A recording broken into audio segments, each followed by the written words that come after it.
పేదవాడి ఆత్మ గౌరవం ఇందిరమ్మ ఇల్లు 2004 నుంచి 2014 వరకు ఆనాడు డాక్టర్ వైఎస్ రాజశేఖర రెడ్డి శ్రీమతి సోనియా గాంధీ గారి నేతృత్వంలో ప్రతి పేదవాడికి ఇల్లు లేని వాడికి ప్రతి ఒక్కడికి ఆనాడు ఇందిరమ్మ ఇల్లు 25 లక్షల పేదలకు ఇచ్చి ప్రతి పేదవాళ్ళకి ఇల్లు కట్టించాడు.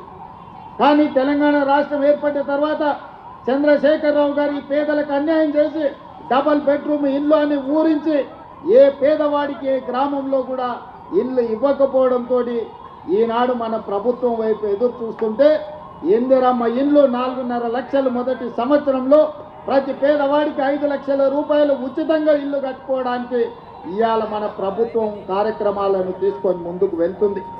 ఇదే కాదు, ఈరోజు పేదవాళ్ళని ఆదుకోవడానికి మన ప్రభుత్వం అమలు చేస్తున్న సంక్షేమ పథకాలని ప్రజల దగ్గరికి తీసుకెళ్లవలసిన బాధ్యత యూత్ కాంగ్రెస్ మీదనే ఉన్నది. ఇవాళ ప్రభుత్వం ఒక పక్కన పరిపాలన చేస్తూ ప్రజా సంక్షేమ పథకాలను అమలు చేస్తూ ప్రతిపక్షాలను తిప్పు కొడుతూ ముందుకు వెళ్తుంటే పరిపాలనలోనే మా సమయం ఎక్కువ కాలం గడిచిపోతుంది. ఈరోజు ప్రభుత్వం అమలు చేస్తున్న సంక్షేమ పథకాలను ప్రజలకు వివరించవలసిన బాధ్యత ఈ వేదిక మీద ఉన్న యువజన మిత్రుల మీదనే ఉన్నది. నాకు సంపూర్ణమైన విశ్వాసం ఉన్నది.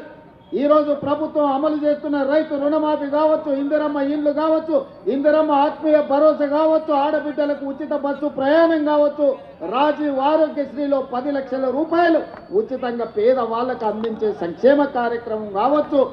ఇవాళ ప్రతి సంక్షేమ కార్యక్రమాన్ని పేదల వద్దకు తీసుకెళ్లవలసిన బాధ్యత యువజన కాంగ్రెస్ మిత్రుల మీదనే ఉన్నది.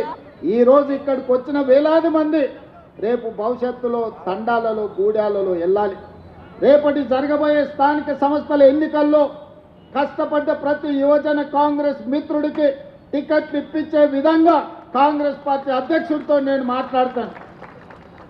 ఆనాడు నేను అధ్యక్షుడిగా ఉన్నప్పుడు చెప్పిన ఫ్రంటల్ ఆర్గనైజేషన్స్ కానీ అనుబంధ విభాగాల అధ్యక్షులు తీసుకోమంటే చాలామంది అదేదో చిన్న చూపు చూసినట్టు మాకెందుకు ఈ పదవి అన్నట్టు కొంతమంది పక్కన పెట్టారు.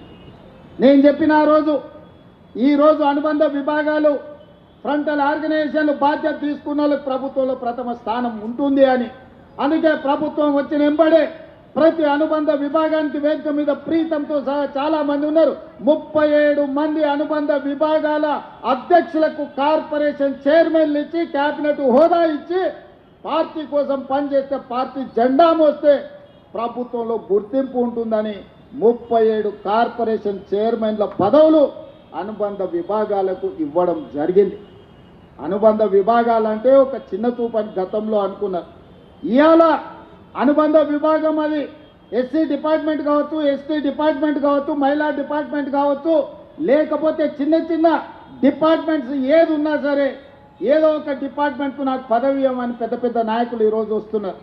అంతకుముందు అడుగుతా కూడా తీసుకోలేదు కదా, ఇప్పుడెందుకు వచ్చిందా అంటే ప్రభుత్వం తీసుకున్న నిర్ణయం తర్వాత మాకు విషయం తెలిసింది.